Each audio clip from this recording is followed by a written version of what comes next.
Look, let us sit down and talk like adults for a second because what I am about to tell you is going to make your neighbor who mows his lawn at 6 a.m. look like a financial genius if he is holding the right tickers. My next door neighbor is actually an oil trader for a massive refinery down in Alabama, and he just leaned over the fence yesterday with a smirk that usually means he won a bet or found a loophole in the tax code. He told me his firm already hit their full year 2026 cash flow target. And folks, I need you to check your calendar because it is only May 13th, 2026. When a mid-sized refiner in Alabama is already 8 months ahead of their annual plan, you better believe the kings of the jungle like Chevron, ExxonMobil, and ConocoPhillips are sitting on the biggest pile of cash this industry has seen since the peak of 2008. The only real question left for us to answer is what exactly are these executives going to do with all that green before the auditors start asking questions? Today, I am going to tell you exactly where that money is flowing, because in this game, if you are not at the table, you are probably on the menu.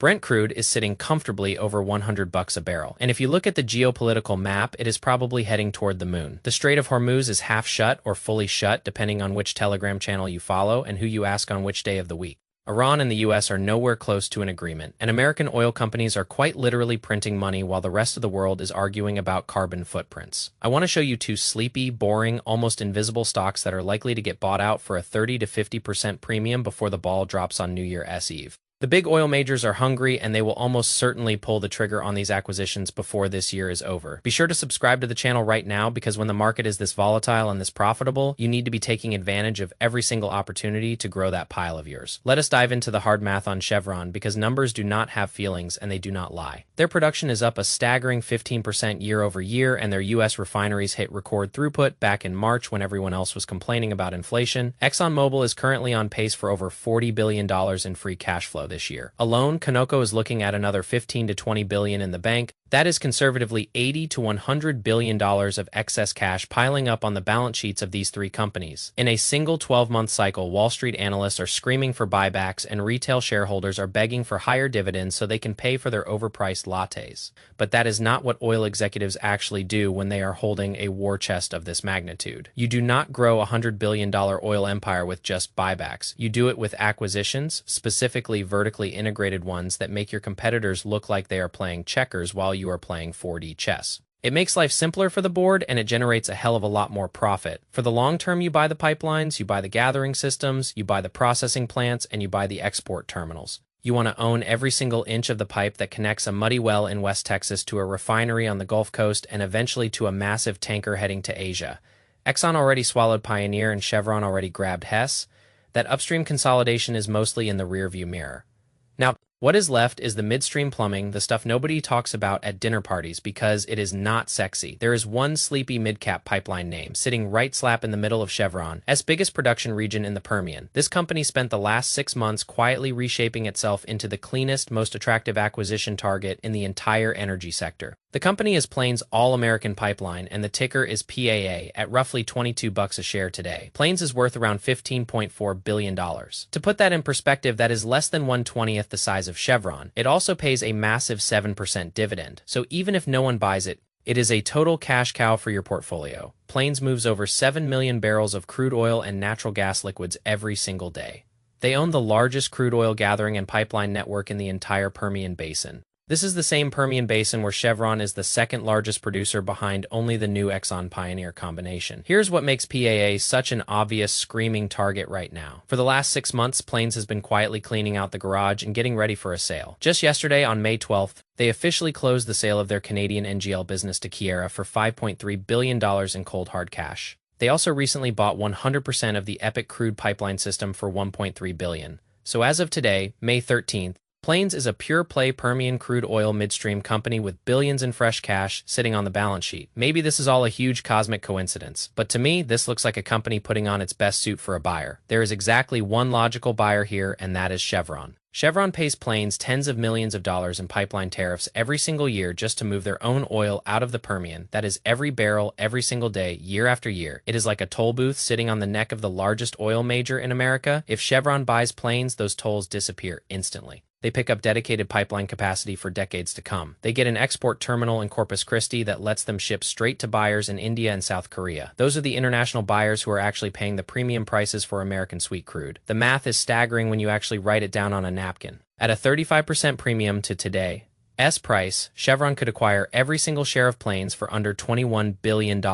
Plains throws off roughly $2.7 billion in adjusted EBITDA. The deal basically pays for itself in synergies and cost savings in about 7 years. For a company like Chevron that generates $4 billion a quarter in free cash flow, this is a total no-brainer. PAA stock is up on the year, but it has been consolidating and moving sideways since early March. This is exactly what it looks like when smart money and institutional players quietly accumulate shares before a buyout. By the way, if you like this kind of deep dive and you want to see exactly what I am buying in my own account, you need to join my Black Ops trading service. For just $5, you get an entire year of access to the inner circle. That includes live 1-hour weekly mentoring sessions with me where we rip apart charts and balance sheets. You get a second session every Thursday, bonus reports, and a bi-weekly newsletter that cuts through the noise. It is $5 for 1 whole year of professional grade guidance. Absolute no-brainer if you are serious about your money. Click the link in the description or scan the QR code on the screen to get signed up before I change my mind. Now, we talked about Plains, but you do not have to bet the whole farm on just one horse in this race. Plains is likely just one of several public companies that get snatched up in this massive acquisition cycle. That brings me to the second name on my list, which is the dark horse of the sector, KNTK Holdings, ticker KNTK. It is trading around $48 a share with a market cap of only about $8 billion.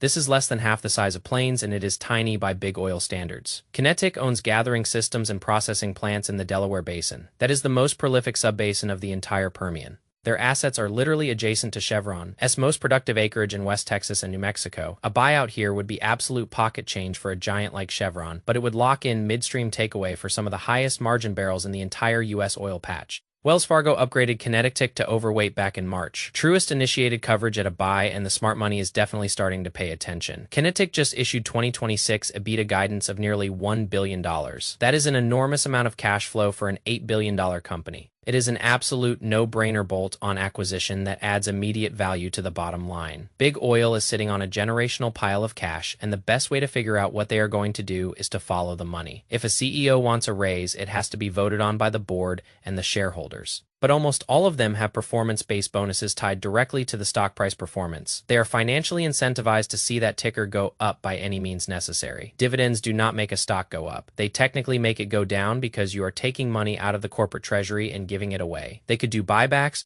but the Inflation Reduction Act of 2022 put a federal tax on those transactions. You know what is not taxable? Acquiring another company that is a tax-deductible expense that materially increases the company's value for years into the future. PA fits this mold perfectly, so does KNTK. These are pure-play midstream stocks that unlock serious value for the giants. If and when these buyouts happen, the move in the share price is almost instant. By the time the news hits your Twitter feed or your favorite news app, the stock will already be up 30 or 40%. You cannot wait until the news breaks to buy in, because by then the profit has already been made by someone else. You have to be positioned in the stock before the PR wire goes live, and the world finds out if they get bought out. It is almost impossible not to make a significant amount of money. Buyout offers always come at a price above where the stock is currently trading in the open market. This is what we call the takeover premium. No board of directors would ever approve a sale for a price below what the market says it is worth. You typically see that 30 to 50% premium to entice the current shareholders to say yes. If a stock was at 100, they might offer 140 or 150 to get the deal done quickly.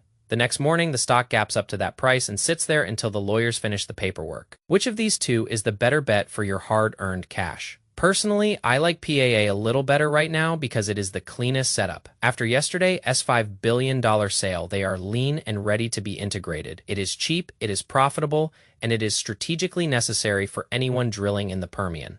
KNTK is slightly more volatile, but it might have more percentage upside if a bidding war starts between the majors. Keep an eye on both of them. As soon as one gets bought, the other will start to move as investors reprice the whole sector. Don't forget to subscribe and click the link in the description for the Black Ops trading service. It is the best $5 you will spend this year, and your future self will thank you for it. I am done talking for now, so go out there and get after it. I will see you in the next one. Stop chasing shiny objects and start following the cash flow, because the cash flow never lies. You have to realize that these big oil companies are not charities. They are machines designed to maximize returns for the people at the top and the shareholders who are smart enough to ride along. When you see a balance sheet with $100 billion in cash, that is not a savings account. It is a loaded weapon. They are going to fire that weapon at the midstream sector, because that is where the bottleneck is. If you own the bottleneck, you own the industry. Plains All-American and KNTK are the two biggest bottlenecks sitting in the most important oil field in the world. Chevron knows it, Exxon knows it, and now you know it. The difference between a successful trader and someone who just talks about the market is execution. I have given you the tickers. I have given you the logic. and I have given you the price targets. Now it is up to you to decide if you want to sit on the sidelines or get in the game. The 7% dividend on PAA is your safety net while you wait for the buyout news. You are getting paid to wait for a 40% gain. Where else are you going to find that kind of risk to reward ratio in 2026? The market is at all-time highs and everyone is nervous, but energy is the one place where the fundamentals are screaming buy. Get your head in the game and pay attention to the midstream play. I have spent 20 years watching these cycles and they always end with the big fish eating the small fish. We are just picking which small fish look the tastiest to the sharks. Don't be the person who comments on this video 6 months from now saying you wish you bought in. Be the person who is posting a screenshot of their gains in the Discord. I am out of here to go check the Brent crude futures again. Stay sharp, stay hungry, and for the love of everything, stop buying meme coins with your rent money. Invest in real assets that move the world. Oil is what moves the world, and right now, the money is moving into these two stocks. I will catch you on the live stream this Thursday for the Black Ops members.